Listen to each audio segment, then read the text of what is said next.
राम राम राम हरे हरे हरे कृष्णा कृष्ण कृष्ण हरे हरे हरे राम राम राम हरे हरे हरे कृष्ण कृष्ण कृष्ण हरे हरे हरे राम राम राम हरे हरे हरे कृष्ण कृष्ण कृष्ण हरे हरे हरे राम राम हरे हरे हरे कृष्ण कृष्ण कृष्ण हरे हरे हरे राम राम हरे हरे हरे कृष्ण कृष्ण हरे हरे अवरदारी विठ्ठल श्री ज्ञानदेव तुकाराम पंढरीनाथ भगवान की जय माऊली ज्ञानेश्वर महाराज की जय जगद्गुरु तुकाराम महाराज की जय शांती ब्रह्म एकनाथ महाराज की जय सद्गुरु अमर बाबा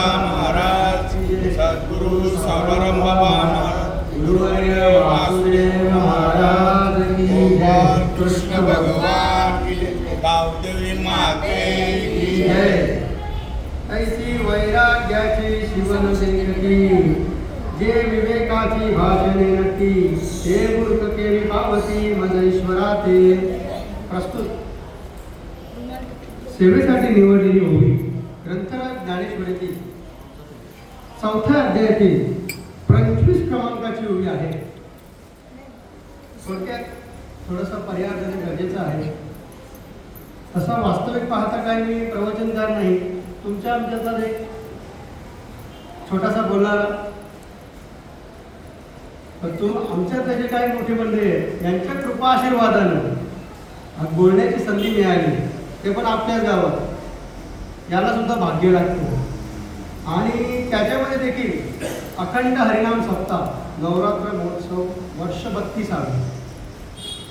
या सप्ताहातील आजचा 5वा दिवस बरं का. 5व्या दिवसाची प्रवचनरूपी सेवा ही माझ्याकडे आहे.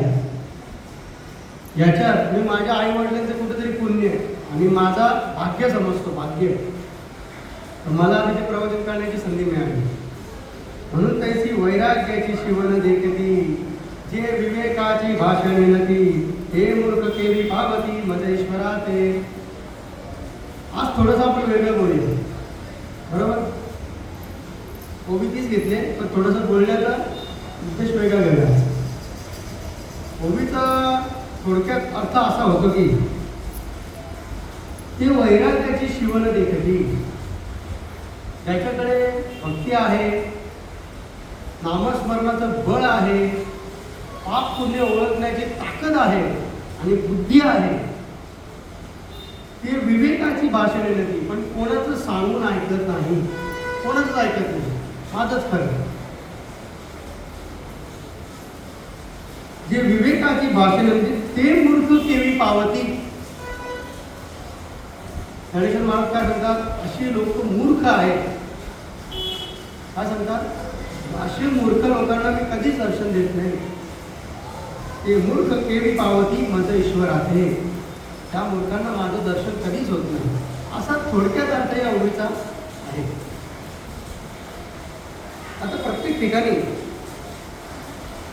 आपण कीर्तनाला जातो. आता आपला सप्ताह चालू आहे, आपण कीर्तन श्रवण करतो, आकडा श्रवण करतो, हरिपाठ श्रवण करतो.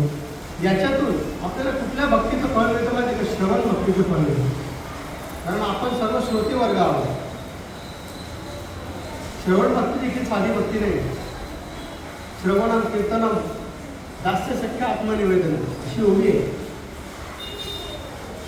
या नवविध भक्तींपैकी श्रवण भक्ती श्रेष्ठ मानलेली आहे. आणि कलियुगामध्ये सांगितलंय, राम नामापेक्षा सोपा मंत्रच नाही. राम नामाचा जप करा, तेही नाही जमलं तर श्रवण करा, कीर्तनाला जात जा, हरिपाठाला जात जा. जेणेकरून काय होईल, याच्यातनं आपलं बँक बॅलन्स वाढेल. कुठला बँक बॅलन्स? बँक बॅलन्स वाढेल पण कुठला? पुण्याचा. पुण्य वाढेल. आणि दुसरी गोष्ट, पाप मोडवायचं असेल तर ते काही सांगण्याची गरज नसते, बरोबर आहे की नाही. आता एखादं तानं बाळ जेव्हा जन्माला येतं तेव्हा त्याला तुम्ही कधी बघितलं का खायला त्याला शिकवायला लागतं का? त्याला दूध पाण्याला शिकवायला लागतं का? ऐसा हृदयामध्ये मी रामू असता सर्व सुखाचा आराम जे भ्रांतासे जे काम विषयावरी. त्याला काही शिकवायला लागत नाही. रडतो रडतो रडतो, जसं वय वाढत जाईल तसं बोलत जातो, जसं वय वाढत जाईल तसं चालत जातो, जसं वय वाढत जाईल तसं स्वतःचं नाव घेत जातो. मग याच्यामध्ये काय हो? हे त्याने मागच्या जन्मात केलेली पुण्य आहे म्हणून त्याला हा नरदेह प्राप्त झाला. नरदेह दुर्लभ दाना शतवर्षाची गणना. शतवर्षाची गणना केलेली असते तेव्हा हा नरदेहाची प्राप्ती आहे. आणि त्यात पण स्वर्गीचे अमर इच्छिताती देवा मृत्यूलोकी व्हावा जन्मा. हा नरदेह एवढा पावन आणि पुण्यवान सांगितलेला आहे की स्वर्गातले जे अमर आहेत ना, अमर ज्यांना देवपद हा प्राप्त झालेला आहे, ते लोक सुद्धा देवाला काय सांगतात? देवा, या भूलोकावर आम्हाला जन्म दे, देव. बरं, हा नरदेह तुम्हाला सहज मिळतो का? सहज मिळतो? सोपा नाही बरं का. याच्यासाठी देवानं गणित असं मानून ठेवलंय. ह्या नरदेह मिळण्यासाठी तुम्हाला पाप आणि पुण्य याचा तराजू सेम ठेवावा लागतो, तर हा नरदेह तुम्हाला मिळतो. नंतर आपण काय सांगतो? देहाच्या गावाल्या जन्म मृत्यूच्या सोहळ्या ना म्हणून धनंजया या परी. हा भगवंतानं देह आपल्याला फुकट दिलेला आहे. याचा आपण वापर कसा केला पाहिजे? याचा वापर आपण भजनासाठी केला पाहिजे. जिले इंद्रिय हात पाय कान डोळे मुख बोलाया वचन तेणे तू जोडसी नारायण. कशामध्ये दिले? देवाची भक्ती करायसाठी. मग आपण भक्ती करतो का? आपण भक्ती करतो? नाही करत. आपल्या मनामध्ये सहज अशी इच्छा येते बघा. एक आपण महिने 2 महिने जर कुठे गेलो नाही घराच्या बाहेर, का आपल्या मनामध्ये सहज इच्छा येते का आपण कुठेतरी या देहाला सुख भोगण्याकरता, म्हणजे आराम मिळण्याकरता, त्याला काय म्हणतो आपण, माइंड फ्रेश होण्याकरता, डोकं शांत करण्याकरता दुसऱ्या ठिकाणी जाऊ आपण, बरोबर. पण दुसरी गोष्ट अशी आहे, डोकं शांत करण्याकरता आपण कुठेतरी जातो, बरोबर आहे. पण हेच जर आपण आळंदीला जर कधी जातो ना, आळंदीला तर आपण सर्वच जातो, पण आळंदीमध्ये गेल्यानंतर ते जे सुख आहे ना, सुख त्याला काही पारावाच नसतो बघा. तिथे गेल्यानंतर तुम्हाला बोलतो ना, एक शांततेचा वारा अंगाला लागून जातो. असा आळंदीचा महिमा आहे. बरं, ते जाऊन दुसरी तुम्हाला छोट्यात छोटी गोष्ट सांगतो. आता हे जे पिक्चरचे गाणे असतात नाही का, पिक्चरचे गाणे आपण बोलतो, पिक्चर ऐकतो आपण, त्याच्यामध्ये गाणी असतात. ते गाणी आपण कोणी माणूस असतो ते गुणगुण करत असतो, बरोबर. पण एक ठराविक काळामध्ये निघून गेला का आपल्याला त्या गोष्टीचा त्रास होतो, बरोबर.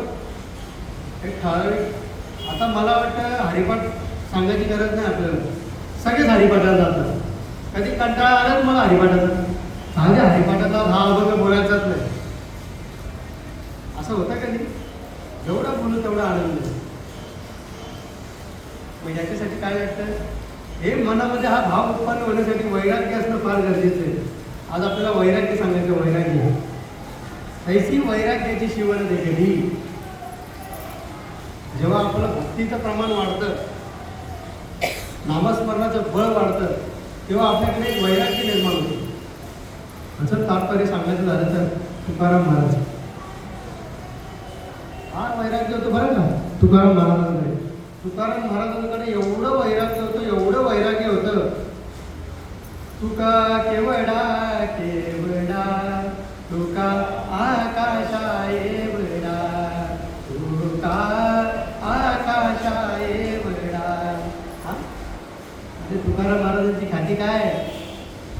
तुकाराम महाराज घरामध्ये असाच कलह निर्माण करणे आणि रोज काय त्या काळा विठोबाची भक्ती करायला जातो. कोण म्हणते माहिती का?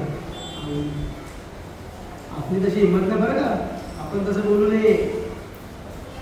ती त्याच्यासाठी अधिकृत होती, अधिकृत का?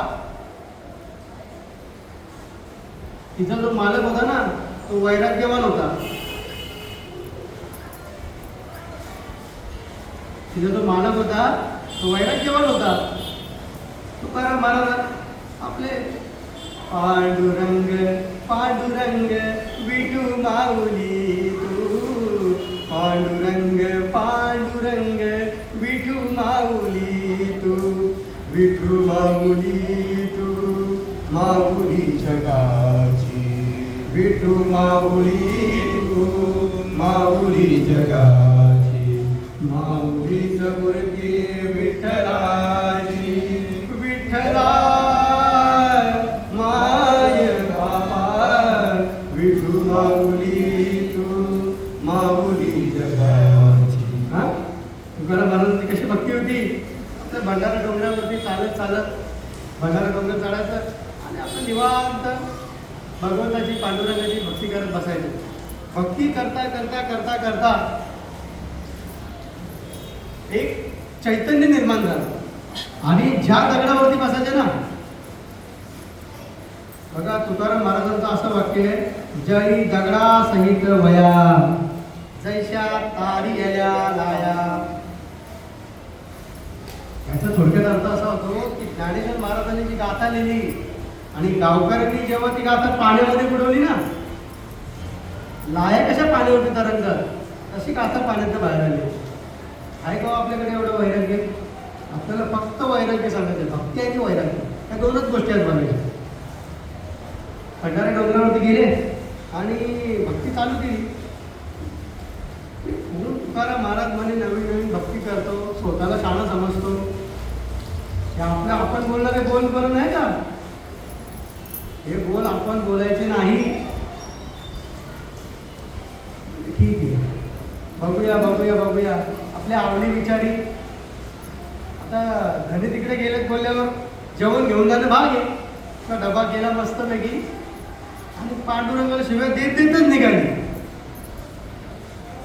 पांडुरंग परमात्म्याला शिव्या देत देतच निघाली. म्हणजे एवढं उन्हातानाच्या चालायचं, एवढे कष्ट करायचे, डबा घेऊन जायचा, परत ती भांडी धुवायची, घेऊन यायची, एवढा म्हणे त्रास. आणि मनात कोण माहिती आहे का, मनात कोण, पांडुरंग. डोंगरावर चालता चालता चालता चालता पायामध्ये ना एक आवडीच्या पायामध्ये काटा घुसला. देवाचं ब्रीज वाक्यच आहे, घेसी तेव्हा घेसी. बघा आता वैराग्य कुठे उभं राहतं बघा, म्हणजे पुण्य कुठे बघा, पुण्य फळले बहुता दिवसा, भाग्य उदयाचा ठसा, झालो सन्मुख तो कैसा संत चरण पाहू. बघा आता पुण्य कुठे उभं राहतं बघा माणसाचं, सांगू शकत नाही. मागच्या जन्मी केलेलं पुण्य कधी उभं राहतं सांगू शकत नाही. माणसाचा रानाचा रंग व्हायला वेळ लागत नाही. म्हणून वाणी ही जपून वापरा. बोलताना कधीही चांगलं बोला. जेव्हा आपल्या घरामध्ये वास्तू असते ना, वास्तू, त्या वास्तूमध्ये कधीही शुभ बोलायचं असतं. कारण आपल्या घरामध्ये ज्या आपण बोलत असतो त्याचं एक चैतन्य निर्माण होत असतं आणि ती वास्तू आपल्याला आशीर्वाद देत असते. म्हणजे काय बोलत असते, तथास्तु बोलत असते प्रत्येक गोष्टीला. म्हणून बोलताना शुभ बोलत असतं. पायामध्ये काटा घुसला म्हणे आधीच एवढी घाई आणि घाईमध्ये पायामध्ये काटा घुसला तर जायचं कसं पुढे, पुढे जायचं कसं. म्हणे आता कोणी मदत करायला पण नाही हो इथे, आधी पांडुरंगाला कोसायला. पांडुरंग परमात्म्याला म्हणे काय करणार, माझा पती तर असा आणि इथे आता ही अवस्था माझी अशी झाली. एक साधारणतः एक छोट्या कण्याचा एक पोरगा धावत आला, काळाचा पोरगा धावत आला. म्हणे काय झालं माते, अरे म्हणे तू कोण आहे. म्हणे मी इथे मेंढ्या चरायला आले आहे, मी जंगलातच राहतो. म्हणे बरं काय झालं तुला. पायामध्ये काटा घुसला. म्हणे दे, पायामध्ये काटा घुसला, दे इकडे पाय. बसला मांडी घालून, मांडीवर पाय घेतला. कोणाचा, अरे म्हणे पाया काटा आतमध्ये जाऊन तुटलाय, कसं काढणार तू. अरे म्हणे असे भले भले काटे काढले तू. आता ते नाव सांगायला आपल्याला वेळ, आपल्याला त्या मुद्द्यावर नाही यायचे. असे काटे मी भले भले काढले. 2-3 नाव आहेत त्यातली, रावण बाबा झाला, बरीच नावं. ठीक आहे म्हणे काट, पटकन पटकन काटा काढला. म्हणजे बघ माते तुझा काटा काढला बघ. बघितलं पण नाही कुठे लागलंय पायाला, कुठे काय, काटा पटकन काढून हातात ते. ठीक आहे सर. माते म्हणे सावकाश जा, पुढच्या वाट्यावरून जाताना सावकाश जा. बघा आता वैराग्य उभं राहिलं आता. आणि तुकाराम महाराजांच्या जवळ पोचली. म्हणे आवले आज तू जरा उशीर केला येण्यासाठी. महाराज मी एवढे दिवस तुम्हाला डबा घेऊन येते, पण असं कधी झालं नाही का तुम्ही माझी वाट बघताय. तुम्ही माझी वाट बघताय आणि म्हणून त्याला कारणच तसं आहे. आणि तुकाराम महाराज रडायला लागले. त्याला कारणच तसं आहे. म्हणे महाराज तुम्ही रडता का. अगं म्हणे देवाची भक्ती करतो मी, देवाचा धावा करतो मी. भंडारी डोंगरावरती कोण जातो मी. आणि भक्ती कोणाला, देव प्राप्त कोणाला झाला, आवली माते. ते बघून म्हणे मला आनंद वाटला. म्हणे जगाच्या पाठीवरती अशी कुठली स्त्री आहे का. अशा प्रकारे वैराग्य निर्माण झालं. आणि वैराग्य निर्माण झाल्यानंतर देवाचं प्रथम दर्शन हे आवलीला झालं. तुकाराम महाराजांच्या आधी दर्शन हे आवली मातेला झालं. म्हणून त्याची वैराग्याची शिवण देखती, जी विवेकाची भाषेने नव्हती. वैराग्य निर्माण झाल्यानंतर माया आहे ना, माया हे आपल्या डोक्यामध्ये येऊन बसते बरं का. मोह मोह बोलतात त्याला. मोह आपण बोलतो ना, मोह माया सोडून द्यावी, सगळ्या गोष्टी सोडून दिल्या पाहिजे.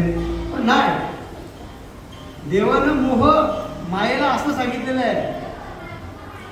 मोह कशामध्ये असं माहिती का, सोनं असतं ना, सोनं सोनं त्या सोन्यामध्ये सोन्याचा एक गुण आहे. गुण तुम्हाला सांगतो, म्हणजे मी अनुभवलेला गुण तुम्हाला सांगतो. तुम्हाला तर सर्वांना माहीत असेल.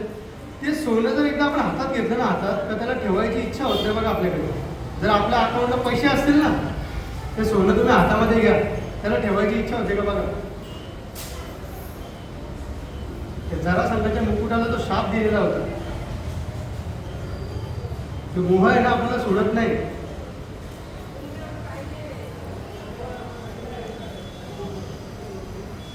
म्हणजे सोन्यामध्ये तर हा गुण आहेच. आणि जर तुमच्याकडे मोह असेल ना, मोह मोह माया या गोष्टी जर तुमच्याकडे असेल तर देवाची प्राप्ती होते. याच्यातही काय होतं माहिती आहे का, याच्याने आपल्याला वजाबाकी निर्माण होते. वजाबाकी, अधिक न्यावं, जे आपलं पुण्य आहे ना हे अधिक न्यावं, आपलं वैराग्य लगेच कमी होतं. म्हणून ते वैराग्याची शिवण व्यक्ती, जे विवेकाची भाषेने होती. एकदा एका गावामध्ये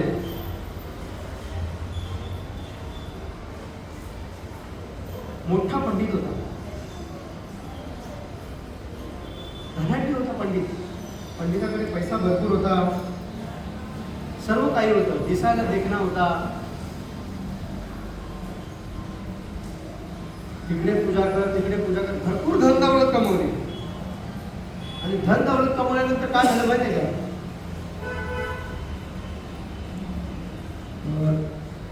धन दौलत कमवल्यानंतर एक प्रमाण आहे, ज्ञान गुण वैराग्य वसतीचे तर एक प्रमाण आहे.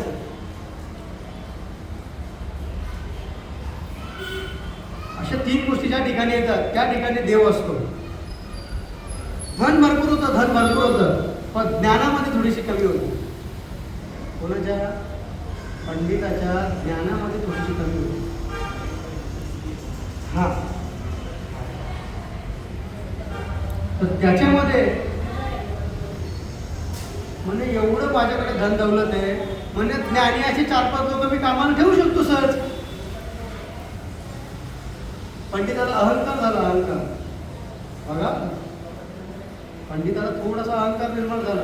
आणि म्हणजे माझ्याकडे ज्ञान नसलं तर काय झालं, असे ज्ञानी पंडित मी 2-3 कामाला ठेवू शकतो माझ्याकडे. त्याची बायको म्हणाली, थोडीशी अहंकारामध्ये भर पडलेली दिसते, थोडीशी, थोडंसं कुठेतरी बोलतो ना आपण, थोडंसं कुठेतरी खाऊन आलाय.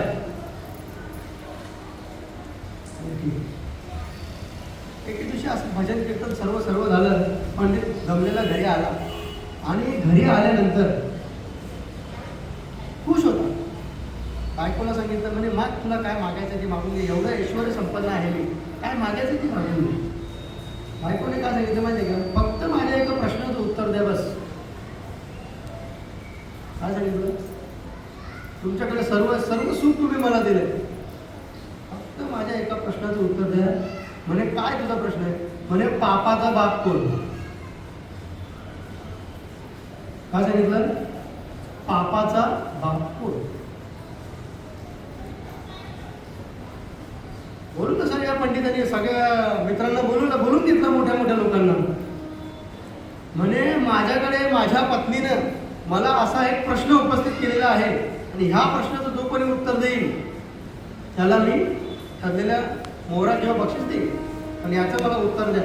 सगळे ग्रंथ चाळले, सगळ्या गोष्टी चाळल्या, आणि याचं काय उत्तर. गावामध्ये दवंडी पिटवली,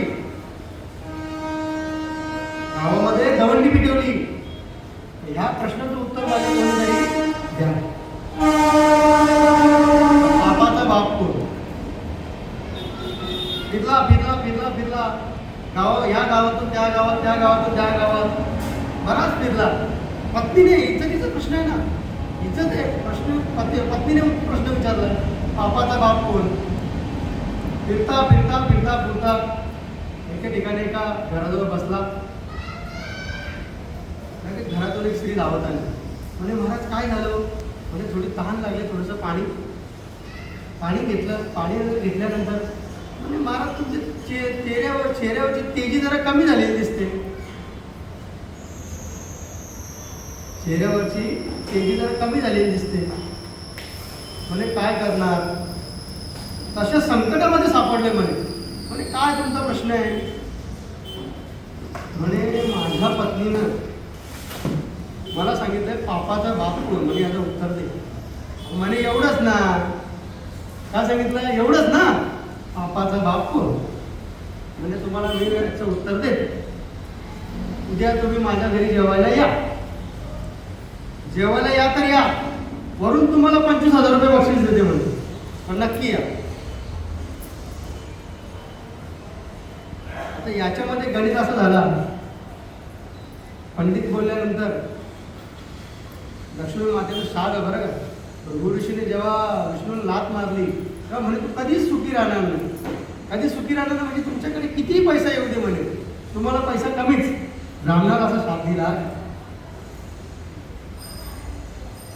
पंडित जरासा की प्रश्नाचं उत्तर पण मिळतंय, वरून 25,000 रुपये पण मिळतात, उद्या यायला काय हरकत आहे. गेला. दुसरा दिवस उजाडला. सकाळी 10 वाजता बरोबर रस्त्याने निघाला. पोचता 11 वाजले. त्या स्त्रीच्या घरी पोचला. स्त्रीच्या घरी पोचल्यानंतर तिच्या घराचं जरा 11 रूप पाहून ठीक आहे बसला. म्हणे महाराज गरीबाचं घर आहे म्हणे, थोडंसं सांभाळून घ्या. ठीक आहे. आणि ती स्त्रीचा जो धंदा ती करायची तो म्हणजे वेश्या. ती स्त्री वेश्या होती. त्या पंडिताने विचारलं, थोडासा मनात अजून त्यातला अरे म्हणे कोणाच्या घरी येऊन बसलो मी, एका वेश्याच्या घरी येऊन बसलो. म्हणे ठीक आहे चला, थोडं का होईना. वेशीनं परत थोडंसं, या स्त्रीने परत थोडेसे प्रश्न वाढवले. म्हणे महाराज तुम्हाला माझ्या घरी जेवण करावं लागेल, पण त्याच्यामध्ये देखील एक अट आहे. लगेच तुम्हाला तुमच्या प्रश्नाचं उत्तर देते. त्याच्यामध्ये अट अशी आहे, तुम्हाला माझ्या हाताने घास भरवून तो खावा लागेल. आणि म्हणे आता ही मला चक्रव्यूहमध्ये घ्यायला लागली, अडकवायला लागली म्हणे मला. म्हणजे कसं का होईना. सांगता थोडंसं मला माझ्या प्रश्नाचं उत्तर तर मिळेल. थोडीशी वाट बघितली, अजून वाट बघितली.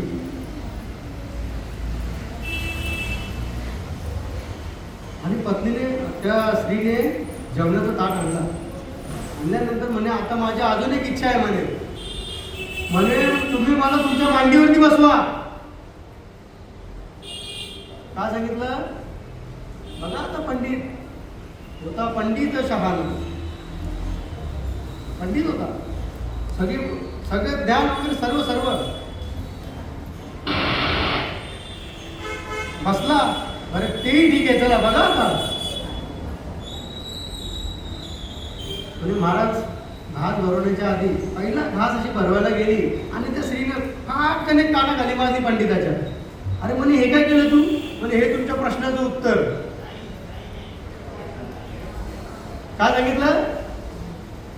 हे तुमच्या प्रश्नाचं उत्तर म्हणजे काय? म्हणजे तुम्हाला मी ज्या दिवशी भेटली त्या दिवशी तुम्हाला काय सांगितलं? घरी. बरोबर? तुम्ही स्त्रीने सांगता तुम्ही घरी गेली, ही तुमची पहिली चूक. दुसरी चूक तुमची अशी की तुम्ही पैशाला लोभून आले. तिसरी चूक तुमची अशी की तुम्ही भरवण्याकरता देखील हो म्हणाले. आणि चौथी चूक तुमची अशी की तुम्ही मांडीवर बसून देखील घास भरवण्यास हो म्हणाले. म्हणून पापाचा बाप हा लोभ. आपल्याला काय सांगितलं? लोभ. लोभ ममता उल्लासा उदरगतीचा ओळसा आणि करी सायासा काळ दूत दनिवरी करू वासुदेव स्मरण सुदेव काय क्रमाचे विधान असे प्रमाण आहे.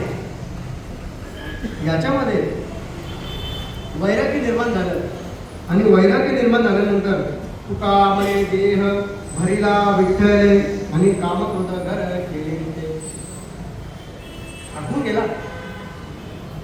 आणि लगेच मोहमाया शरीरातून निघून गेली. आणि मग काय सांगतात? तैसी वैराग्याची शिवण घेतली जे विवेकाची भाषा नेणती. विवेकाची भाषा ऐकल्यानंतर काय झालं? अख्खा शरीरामध्ये बदल झाला. लगेच बुद्धीमध्ये भेद झाला. बुद्धीमध्ये भेद झाला आणि लगेच वैराग्य निर्माण झालं. म्हणून एवढून सांगतात तैसी वैराग्याची शिवण घेतली जे विवेकाची भाषा नेणती ते मूर्ख केली पावती मधेश्वराते. रामप्रभू जेव्हा 14 वर्षाच्या वनवासामध्ये गेले आणि वनवासामध्ये गेल्यानंतर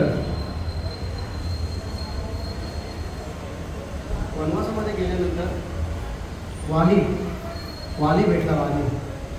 वाली हा एवढा बलाढ्य होता की रावणाला असं गबलेत ठेवायचं. पण नियतीने जे लिहून ठेवलं होतं तसंच प्रभू रामचंद्रांना वागावं लागलं. नियतीने जे लिहून ठेवलं होतं तसंच प्रभू रामचंद्रांना वागावं लागलं. वालीला मारलं आणि वालीला मारल्यानंतर वाली प्रभू रामचंद्रांना विचारतात म्हणजे महाराज अशी काय चूक माझ्या हातून घडली तुम्ही मला मारलं? अहो म्हणे जर तुम्ही एका शब्दानं जर मला सांगितलं असता तर राम पकडून आपलं रावणाला पकडून तुमच्या चरणावरती हजर केला असता. एवढी ताकद होती म्हणे माझ्याकडे. म्हणे मी राम प्रभू जगाचा मालक, मला 14 वर्ष वनवास घेण्याची गरज होती का? विधिलिखित जे लिहून ठेवलंय तसंच वागलं. वालीला मारल्यानंतर वालीची पत्नी ही तारा अगदी निराश झाली, टाकू फुटू लागली आणि रडू लागली. रडली एवढी रडली का देवाला देखील पावलं नाही. तारा ही प्रभू रामचंद्रांना विचारते म्हणे देवा आता माझं पुढचं जे भविष्य आहे ते मला कोण सांभाळेल? माझी उपजीविका मी कशी करणार? माझ्यावरती जे संकट आलंय ते कसं निवारण होणार? प्रभू रामचंद्र सांगतात शोक कधीही कुणाचा करू नये असं गाथेमध्ये वर्णन आहे. बरं मागील झालेल्या गोष्टी कधीही आठवू नये आणि पुढे काय होणार आहे याचा विचार करू नये, पण थोडासा करावं, थोडासा करणं केला पाहिजे. गाथेमध्ये असं गीतेमध्ये असं वर्णन देह समोर पडलाय म्हणे याच्या आधी तुला ओळखत होती का? म्हणे नाही. मग याच्यातला जीव तू पाहिले का? आपण म्हणतात प्रभू रामचंद्र हे तारा झालेलं असतं. जीव पाहिला का जीव? म्हणजे नाही. मग ज्याला तू बघितलंच नाही त्याचा शोक काय करायचा? त्याचा शोक करण्याची आपल्याला गरज आहे का? नाही. म्हणजे याच्यात शोक करण्याची गरज नाही. प्रभू रामचंद्रांचं थोडंसं बोलणं ऐकून तिच्यामध्ये एक चैतन्य निर्माण झालं. म्हणजे देवाबाबाचं काय करावं? म्हणजे देवाची भक्ती करणे हाच पर्याय आहे बरं तुझ्याकडे. याच्यातून जर निघायचं असेल, त्या 84 लक्ष वेळीतून जर तुला निघायचं असेल तर कोण देवाची भक्ती करणं फार गरजेचं आहे. ते ऐकताच तिच्यामध्ये वैराग्य निर्माण झालं. देवी दिला देह भजन घुमटा, अर्पण करून टाकला देह. कोणी? तारा राणी होती. मी प्रभू रामचंद्रांचं भजन करू लागले. म्हणून वैराग्य हे कुठे निर्माण होईल सांगता येत नाही. म्हणून त्याची वैराग्याची शिवण देखती, जे विवेकाची भाषण येणती, ते मूर्ख केली पावती मधेश्वराचे. जसं आपण बोलतो ना, एखादा एक मेंढपाळ असतो. मेंढपाळ तो मेंढपाळ, आता त्याचं काम काय आहे? सकाळी उठणे, आपल्या मेंढ्या चरायला नेणे, मेंढ्या चरून झाल्या का संध्याकाळी परत आपल्या वाट्यावर मेंढ्यांना आणून ठेवणे. पण प्रत्येक माणसाच्या मनामध्ये एक ईर्ष्या तयार झालेली असते, एक इच्छा तयार झालेली असते. इच्छा, ती इच्छा काय तयार झालेली असते माहिती आहे का? की 2 पैसे मला कुठून तरी का होईना जास्त मिळाले. 2 पैसे मला जास्त मिळाले. कधी कधी माणूस जेव्हा वैतागतो तेव्हा त्याला असं वाटतं 2 पैसे मला पडलेले भेटले, ते तरी उचलून माझी उपजीविका व्हावी. जेव्हा माणूस त्रस्त होतो ना, त्रस्त, तेव्हा त्याची बुद्धी असा विचार करते. त्याची बुद्धी असा विचार करते. पण याच्यामध्ये तुम्हाला एक गोष्ट सांगतो, पडलेले पैसे कधीच घ्यायचे नाही बरं का. पडलेले पैसे आपण सांगू मी उचलतो आणि दानपेटीत टाकतो, अजिबात नाही. पडलेले पैसे कधीच उचलायचे नाही. ती भगवंताने एखाद्या उपाशाची सोय करून ठेवलेली असते. भगवंताने एखाद्या उपाशाची ती सोय करून ठेवलेली असते आणि त्याच्यामध्ये हस्तक्षेप करणे ते देखील पाप आहे, लक्षात ठेवा.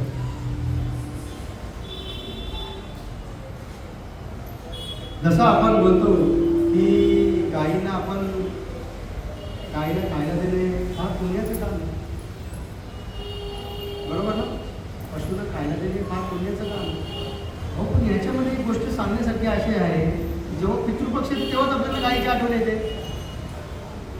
जेव्हा एखाद्या गाया टेम्पोमध्ये भरतात आणि कत्तल खाण्याला जात असतात तेव्हाच आपल्याला गायीची आठवण येते.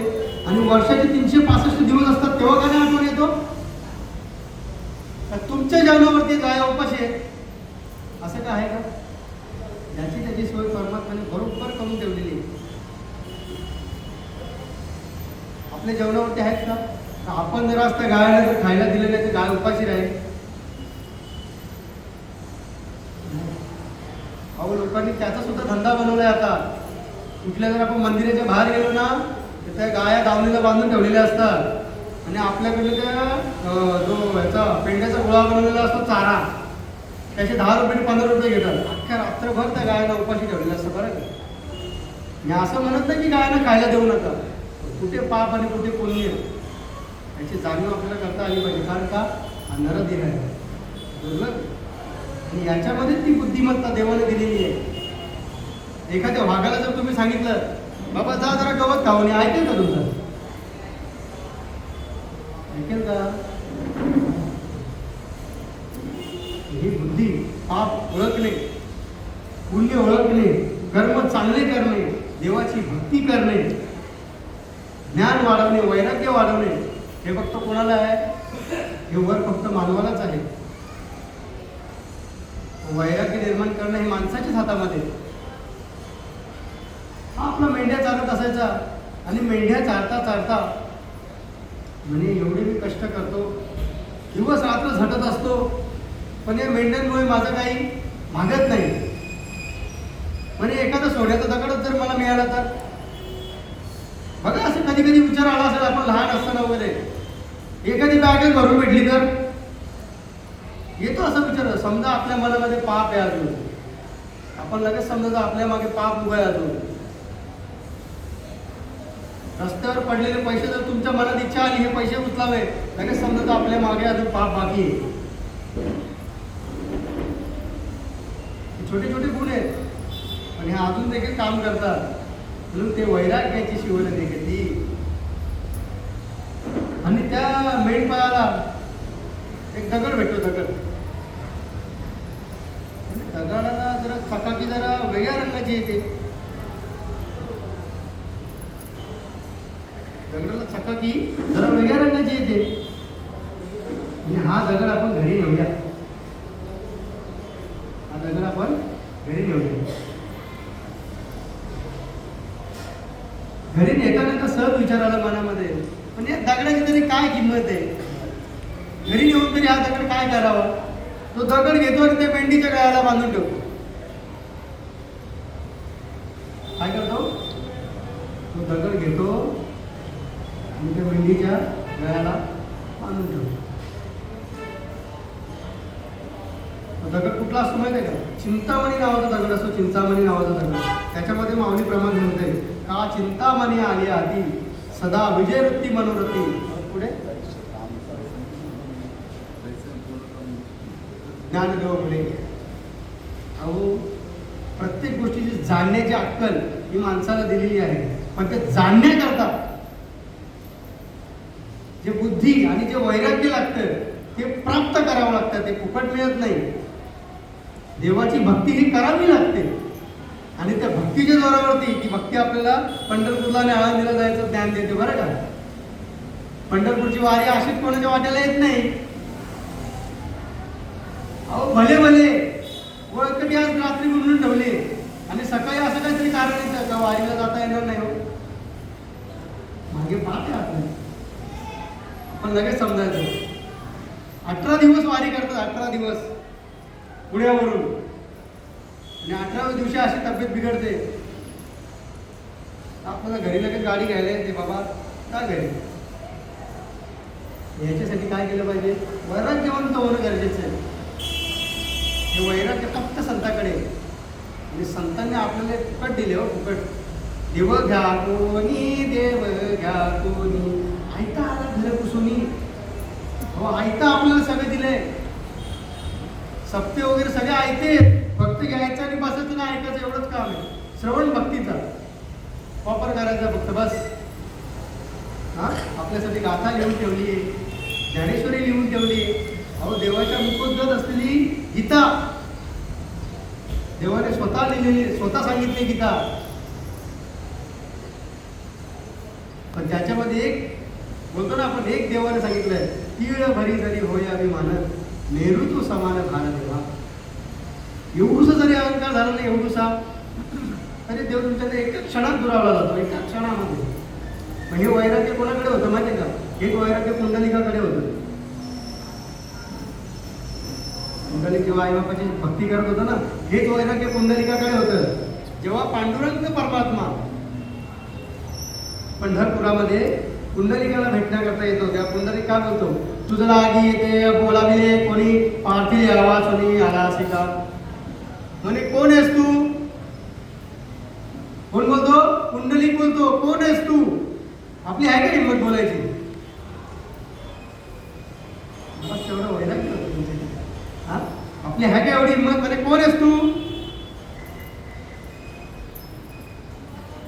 अरे म्हणे मी ब्रह्मांड नायकाचा धनी, तुला भेटण्याकरता आलोय आणि मला दारामध्ये असंच उभा ठेवतोस. वीट फेकून मारली, म्हणजे या विट्यावरती उभं राहायचं. आणि पांडुरंग परमात्म्याला पुंडलिकाने त्या विषयावरती उभा ठेवला. कोणासाठी हो, तुम्हा आम्हासाठी. का की चैतन्य जिथे निर्माण करून ठेवलं तर तुमच्या आमच्यासाठी सगळ्या लोकांचा उद्धार व्हावा. आता आपण पंढरपूरला जाऊन बोलू का, तुझं लागी येते बोलाविले कोणी. नाही नाही, आपल्यासाठी देव उभा आहे. आपली सर्वांची पांडुरंग परमात्मा वाट बघत असतो. आपल्याशी देव बोलत असतो, पण ते जाणण्याकरता वैराग्याची शिवण देखील ही वैराग्य निर्माण झालं पाहिजे महाराज. असंच एक छोटंसं तुम्हाला वैराग्य सांगतो. असाच तो वैराग्य, आता तुम्हाला 3 वैराग्य सांगितले. 4थं वैराग्य कुठे निर्माण होतं ते सांगतो तुम्हाला.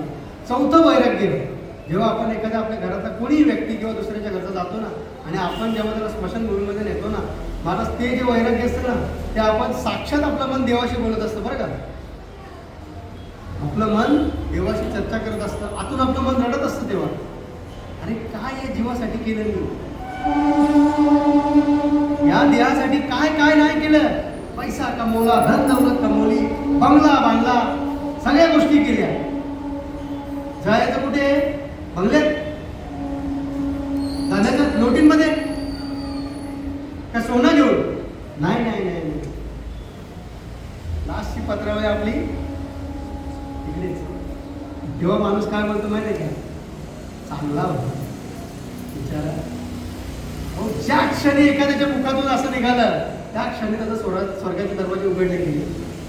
कर्म करताना चांगले करा. मेल्यानंतर पाठून असा कोणी बोलला नाही पाहिजे आपल्याला. बरा गेला, गावाची कटकट गेली, समजा आता योजितच राहणार, आता याचा भूतीतच राहणार असं समजून जायचं आपण. जेव्हा स्मशानभूमीमध्ये आपण जातो ना माणूस, तेव्हा बोलता अरे काय कमवलं आपण. लोक चर्चा पण त्या गोष्टीवरती करतात, काय कमवलं आपण, या देहासाठी काय केलं. या देहाचा भरवसा कुत्रा न धरावा ऐसा. देह समर्पिते देवा. आणि देह मन हा मोगरा कोणी ईश्वरा. करतो का आपण असं. एकदा तर कधी हरिपाठ सांगतो प्रवचनाला आपल्या 20 मिनिटं, कधी 20 मिनिटं होतात. आवड का होती भक्ती, ते पुण्य पाहायला येईल नाही येणार पाहायला. आणि तेव्हा जे वैराग्य निर्माण होतं ना, वैराग्य, तेव्हा साक्षात पांडुरंग परमात्मा आपल्याशी बोलत असतो. ते आपल्याला ओळखता आलं पाहिजे. ते वैराग्याची शिवण देखती, जे विवेकाची भाषणे नेती, ते मूर्ख की विपावती मनेश्वरा. ते अशा मूर्खांना पांडुरंग परमात्मा सांगतो मी कधीच घडत नाही, ज्यांना माझं दर्शन कधीच नाही होत. मग यांनी कितीही पुण्य करू दे, पुण्य फळले बहुतरुसा, भाग्य उदयाचा कसा, झालो सन्मुखत पैसा, संत चरण पावले. संत चरण पावल्याशिवाय भगवंताची भक्ती नाही. संत चरण पावण्याकरता आपल्याला काय गुरुकडे पार द्यायचं. त्याच्यानंतर काय होतं, ऐसा हृदयामध्ये मी राहू असता सर्व सुखाचा राहू, जे भ्रांताचे जे काम विषयावरी, तेव्हा कुठला विषयच आपल्याजवळ शिल्लक राहत नाही.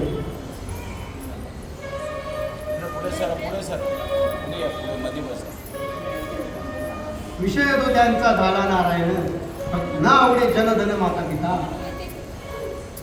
जेव्हा भक्ती जेव्हा आपली वाढत असते ना, वाढत असते, तेव्हा त्याच्यामध्ये देव असे आपल्याला गुण टाकत असतो ना, एक एक खड्डा टाकत असतो. हा कुठे भेटतो.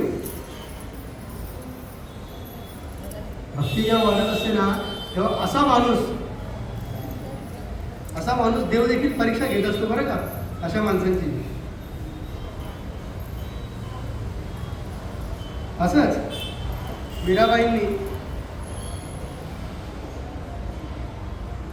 मीराबाई या घरच्या खूप श्रीमंत होते, स्वतःचे राजे रजवाडे होते. आणि त्यांच्या घरी आता दास्या वगैरे आपण बोलतो, दास्या वगैरे हाताखाली नोकर चाकर काम करण्याकरता होते. हाताखाली नोकर चाकर काम करायचे, पूर्ण जे पाहिजे ते घ्या, कशाची कमी नव्हती. जे पाहिजे ते घेऊन जा. पण जे बोलतो ना आपण नोकऱ्या वर्गामध्ये पण खास हक्काची माणसं असतात, हक्काची माणसं अशी खास एक मीराबाईची हक्काची माणसं होती. त्याच्यामध्ये एक स्त्री होती. आणि घरी जाण्याकरता आपण बोलतो ना, थोडासा डोंबिवली स्टेशनला उतरले आणि थोडासा घरी जाण्याकरता उशीर झाला. त्या स्त्रीचा मुलगा मीराबाईंच्या घरामध्ये त्या नोकरांच्या म्हणजे जी आई होती त्या आईला घेण्याकरता आला. म्हणे आई मी तुला घ्यायला आलोय. म्हणे चल. आणि म्हणजे बाळा थोडंसं तू काम बाकी आहे मीराबाईचं, ते काम आवडलं की मी येते, 5 मिनिटं बस म्हणे येते. आणि तेवढ्यातच मीराबाई तिथून फेरफटका झाला.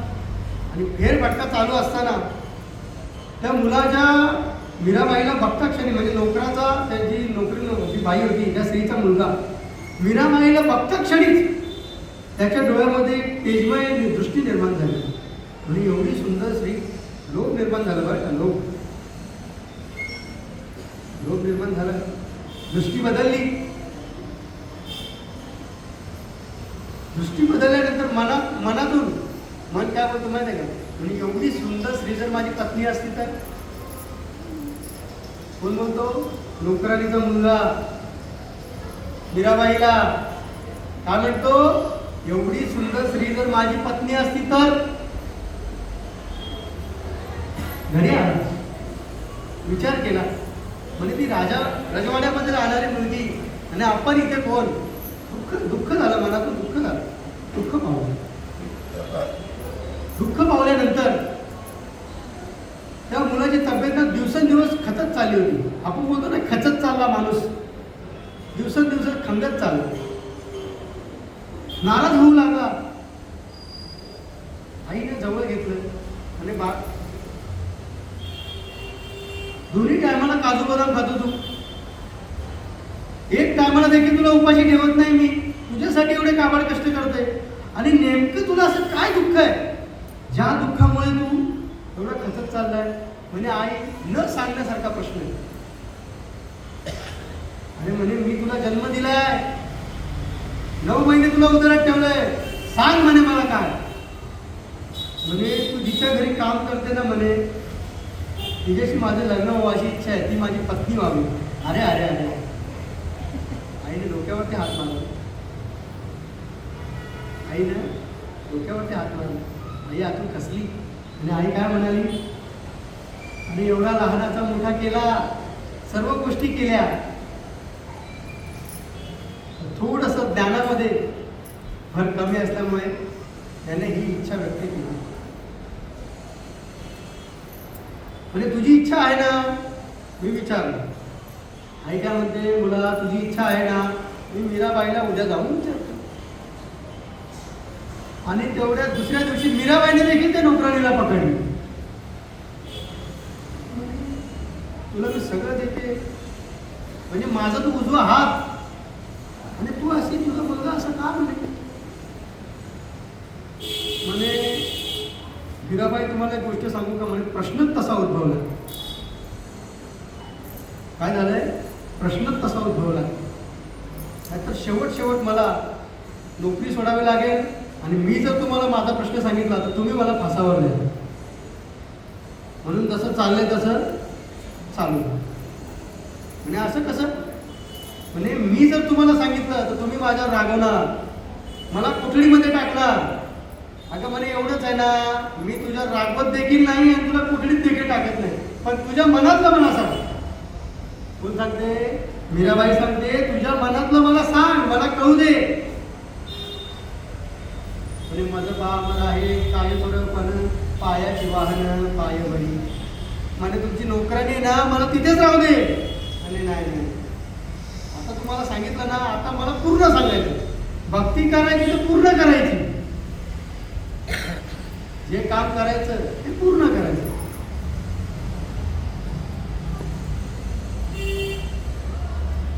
म्हणजे सांगते,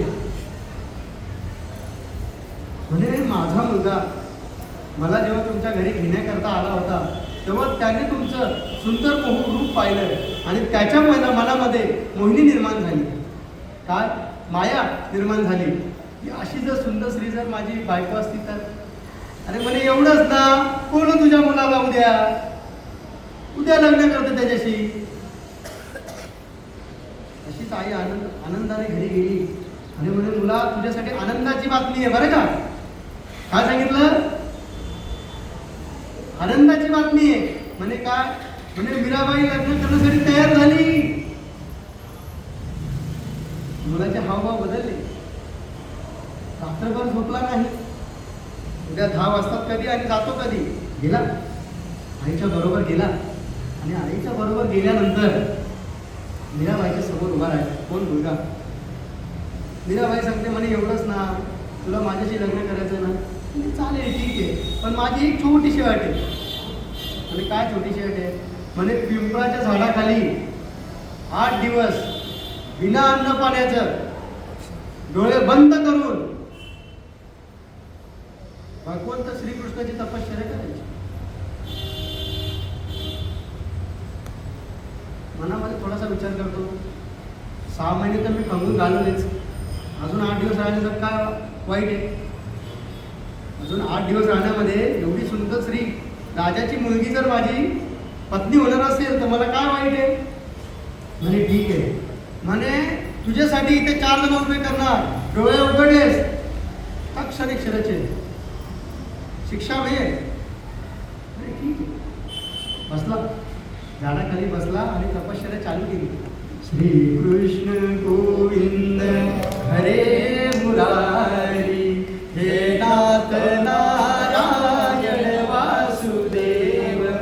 श्री कृष्ण गोविंद हरे मुरारी, हे नाथ नारायण वासुदेव. हे नाथ नारायण वासुदेव, हे नाथ नारायण वासुदेव, हे नाथ नारायण वासुदेव.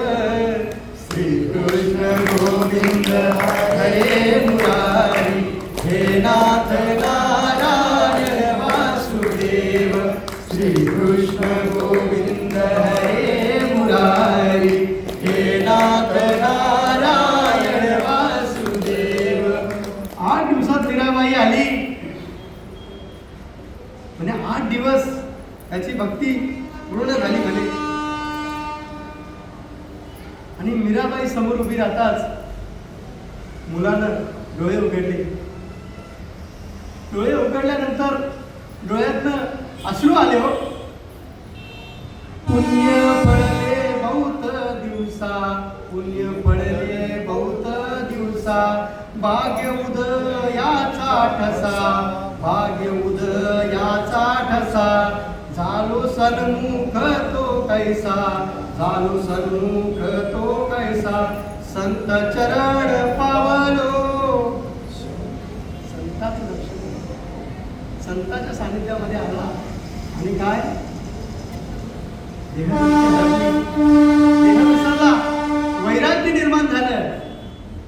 म्हणून ज्ञानेश्वरीमध्ये सांगतात, ते वैराग्याची शिवण देखती, जे विवेकाची भाषणे नटी, ते मूर्ख केवी पावती मजेश्वरा ते. म्हणून बरोबर आपल्याला 9 मिनिटं राहिले. बरं,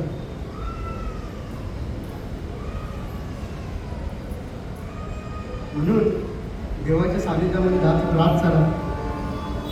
कसं का होईना आपल्या घरामध्ये ग्रंथराज ज्ञानेश्वरी, एक ज्ञानेश्वरी ग्रंथ ठेवा. एक गीता आपल्याकडे जरूर असावी. तुकाराम महाराजांची गाथा ही आपल्या घरी जरूर असावी. याच्याने काय होतं माहिती आहे का? जसं पांडुरंग परमात्म्याच्या चरणावरती जेव्हा आपण डोकं नतमस्तक होतो तेव्हा सटवीने लिहिलेलं असतं ना, त्याच्यामध्ये देव कपाळावरती फेरबदल करत असतो. सटवीने लिहिलेलं असतं ना, त्याच्यात देव फेरबदल करत असतो. म्हणून घरामध्ये देवत्व राहायचं असं ना, देवत्व, तर घरामध्ये अशुभ बोलत जाऊ नका. घरामध्ये नेहमी शुद्ध बोलत जा. आपल्या आई वडिलांची सेवा करत जा. आई वडील खूप मोठं तीर्थ आहे. त्यांच्यासारखं जगामध्ये दैवतच नाही. माय बाप केवळ काशी, त्याने न जावे तीर्थाशी. आई बापाची सेवा करा. त्या सेवेमध्ये एवढं पुण्य आहे. अहो, जर एक आपली आई असते ना, आई, ती मुलाला कधीच शाप देत नाही. आई एवढी मनानं नाजूक असते ना, आई मुलांना जर एक टायमाचं जेवण दिलेलं ना, तरी त्याला काय बोलत नाही. मुलं मारतात, अक्षरशः आईला मारतात, तरी देखील ती काय बोलत नाही. शाप नाही देत. का? अरे माझ्या पोटचा गोळा आहे तू, कसं मारेन मी तुला? शाप देत नाही, आई असते बरं. आईची सेवा करत जा. वडील असतो ना, वडील जो घर असतो ना, घर त्या घराचं छत वडील असतो बरं का. जो आपल्या घराचे छत असतो ना, छत तो वडील असतो, तो दिसत नाही. सगळा पावसाचं पाणी तोच झेलत असतो, लक्षात ठेवा. का का याचं उत्तर असं आहे की माझ्या परिवाराला त्रास होऊ नये. एखादी सुई जर छोटीशी आपल्याला टोचली तर आपण काय बोलतो? आई ग.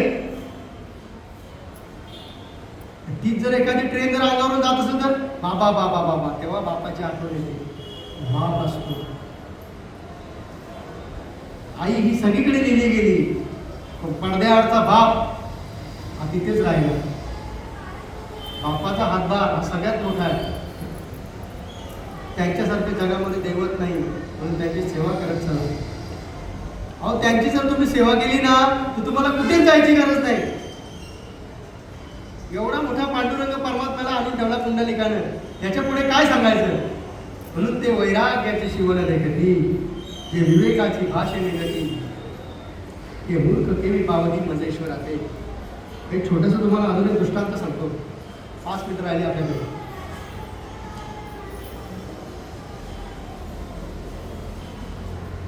जेव्हा समुद्र मंथन झालं बघा, आता ज्याच्याकडे देव आहे ना, देव त्याची गोष्ट तुम्हाला सांगतो मी. देव सागरातून जेव्हा समुद्र मंथन झालं, तर समुद्रातून महालक्ष्मीचं म्हणजे तिथून निघाली. महालक्ष्मी तिथून निघाल्यानंतर सुंदर स्त्री, मनमोहक, सगळी धन दौलत, सगळे वैराग्य तिच्याकडे. कोणीतरी पती हवा ना, कोणीतरी मालक हवा ना, कोणीतरी मालक व्हावा. याकरता सर्व देवांना लाईन लावली. पहिली लाईन लावली त्यांनी ब्रह्मदेवाने. म्हणजे याला 4 लोक आहेत. म्हातारा आहे, वयस्कर आहे. नंतर आपले शिवभोळा चक्रवर्ती, त्याचे पाय माझ्या चिंती. म्हणजे हा अंगाला स्मशानाची राग लावतो, वाघाच्या कातड्यावर बसतो. आपण असं करत करत करत करत छोटंसं रूप, भट्टू रूप बोलतो नाही का आपण, तसं छोटंसं रूप. सावळा सुकुमार मदनाचा पुतळा रवी शशिकला लोपलिया.